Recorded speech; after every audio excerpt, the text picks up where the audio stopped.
ruang sidang, perkenankanlah kami membacakan surat dakwaan terhadap terdakwa yang akan kami bacakan secara bergantian. Adapun surat dakwaan sebagai berikut. Kejaksaan Negeri Jakarta Selatan, demi keadilan dan kebenaran berdasarkan ketuhanan yang Maha Esa. Surat dakwaan nomor register perkara PDM garis datar 133 garis miring M.1.14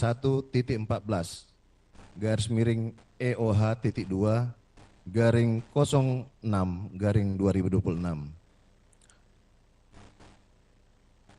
A. Identitas terdakwa. Nama lengkap Tifauzia Tias Suma dan seterusnya sebagaimana terlampir dalam surat dakwaan. B. Penahanan dan seterusnya. C. Dakwaan.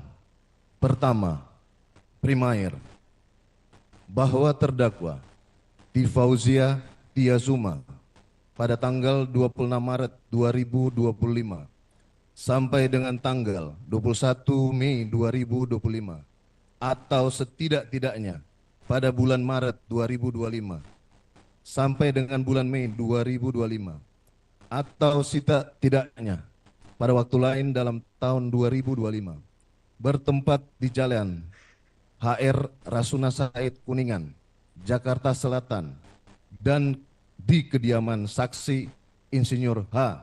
Joko Widodo di Kompleks Lemigas, Kelurahan Grogol Utara, Kecamatan Kebayoran Lama, Jakarta Selatan, atau setidak-tidaknya di suatu tempat lain yang masuk wilayah hukum Pengadilan Negeri Jakarta Selatan, dan berdasarkan pasal 166 Undang-Undang RI nomor 20 tahun 2025 tentang Kitab Undang-Undang Hukum Acara Pidana dan surat keputusan Ketua Mahkamah Agung RI nomor 114 garing KMA garing SK.HK2.2 garing angka Romawi 6 garing 2026 tanggal 22 Juni 2026 tentang penunjukan Pengadilan Negeri Jakarta Timur untuk memeriksa dan memutus perkara pidana atas nama terdakwa Dr. KRMT Roy Suryo Noto Diprojo DKK,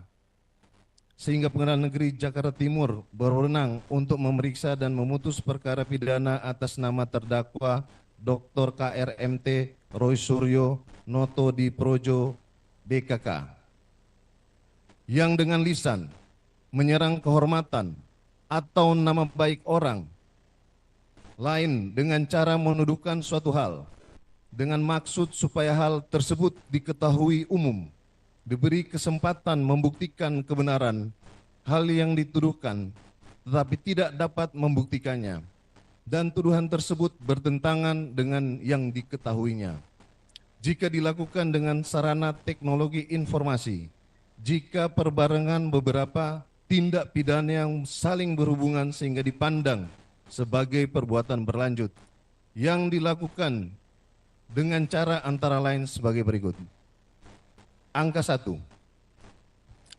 Berawal pada tanggal 26 Maret 2025 saat dalam perjalanan di sekitar Jalan HR Rasuna Said Kuningan, Jakarta Selatan, saksi Syarif Muhammad Fitriansyah SIK MSI memberitahukan dan memperlihatkan kepada saksi Insinyur H. Joko Widodo adanya 3 unggahan di media sosial terdiri dari 2 video di YouTube dan 1 unggahan di media sosial X yang menyerang kehormatan atau nama baik saksi Insinyur H. Joko Widodo yang pada pokoknya menuduhkan bahwa ijazah strata 1 S1 saksi Insinyur H.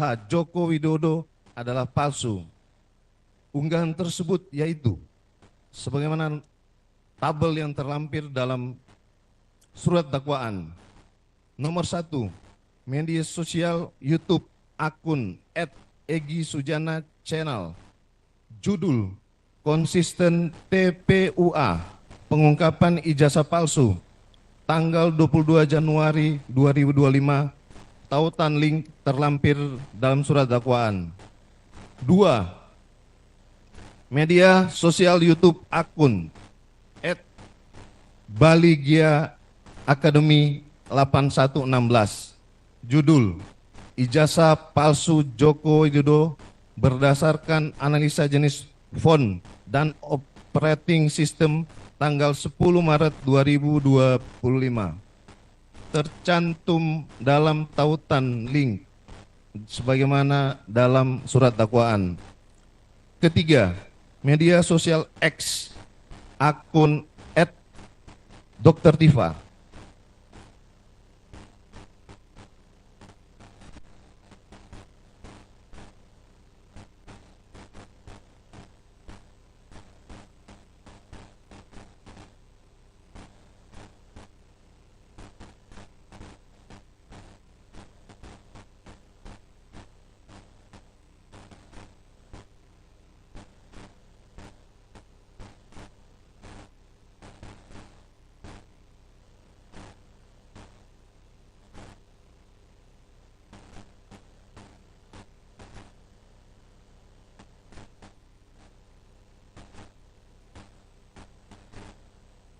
Menjerat Dr. Tifa hingga menjadi terdakwa saat ini.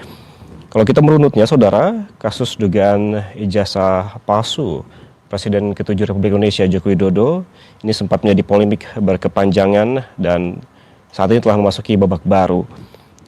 Satu nama yang kini menjadi sorotan adalah dokter dan juga pegiat media sosial, Dr. Tifauzia Tiasuma atau yang dikenal sebagai Dr. Tifa.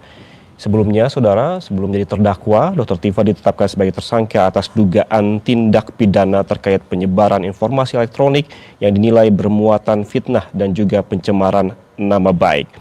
Sebelumnya, saudara, penetapan status tersangka Dr. Tifa menjadi bagian dari rangkaian panjang kasus terkait dengan polemik ijazah dari Presiden Jokowi atau Presiden ke-7 Republik Indonesia Joko Widodo yang telah bergulir selama beberapa tahun. Kasus ini melibatkan berbagai laporan, gugatan perdata hingga penyelidikan aparat penegak hukum. Apabila kita melihat dari kronologi yang disampaikan oleh jaksa saat ini di depan ataupun di muka persidangan, ini berawal dari tudingan ijazah palsu. Sejumlah pihak kemudian pada saat awal kasus ini muncul mempertanyakan keaslian ijazah dari Jokowi dan menyebarkan berbagai narasi yang meragukan dokumen akademiknya. Beragam konten terkait isu tersebut kemudian beredar luas di media sosial, termasuk konten yang diunggah oleh Dr. Tifa. Sejumlah tokoh akademisi hingga pegiat media sosial turut menyampaikan pendapat maupun analisis mereka terkait dugaan tersebut. Di sisi lain, saudara, dari pihak Jokowi berulang kali menegaskan bahwa ijazah yang dimilikinya adalah asli. Klarifikasi juga pernah disampaikan oleh alma mater Jokowi yang menyatakan bahwa Jokowi merupakan lulusan yang sah Fakultas Kehutanan Universitas Gadjah Mada. Kemudian kasus ini merambah ke jalur hukum, beberapa gugatan diajukan ke pengadilan untuk menguji keaslian ijazah Jokowi. Namun berbagai gugatan tersebut tidak mengubah status hukum dokumen yang dipersoalkan. Seiring berjalannya waktu, saudara, Jokowi juga memilih menempuh jalur hukum terhadap sejumlah pihak yang dianggap menyebarkan tuduhan tanpa dasar, di mana laporan polisi dibuat sebagai respons atau dugaan pencemaran nama baik dan juga penyebaran informasi yang dinilai merugikan. Penyidik kemudian melakukan serangkaian pemeriksaan terhadap saksi, ahli maupun pihak-pihak yang dilaporkan.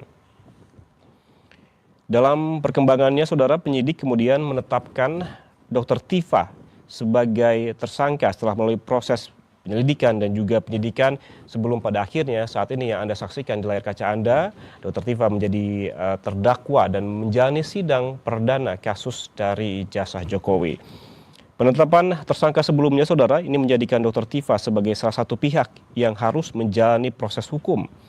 Selain Dr. Tifa, penyidik juga memproses sejumlah pihak lain yang diduga memiliki keterkaitan dengan penyebaran narasi mengenai dugaan ijazah palsu Jokowi. Meski sebagai ataupun telah berstatus tersangka, proses hukumnya masih terus berjalan. Dr. Tifa memilih tidak mengajukan pra-peradilan. Langkah ini berbeda dengan tersangka lain, yakni Roy Suryo yang menempuh upaya hukum tersebut. Atau natural language processing terhadap pidatonya.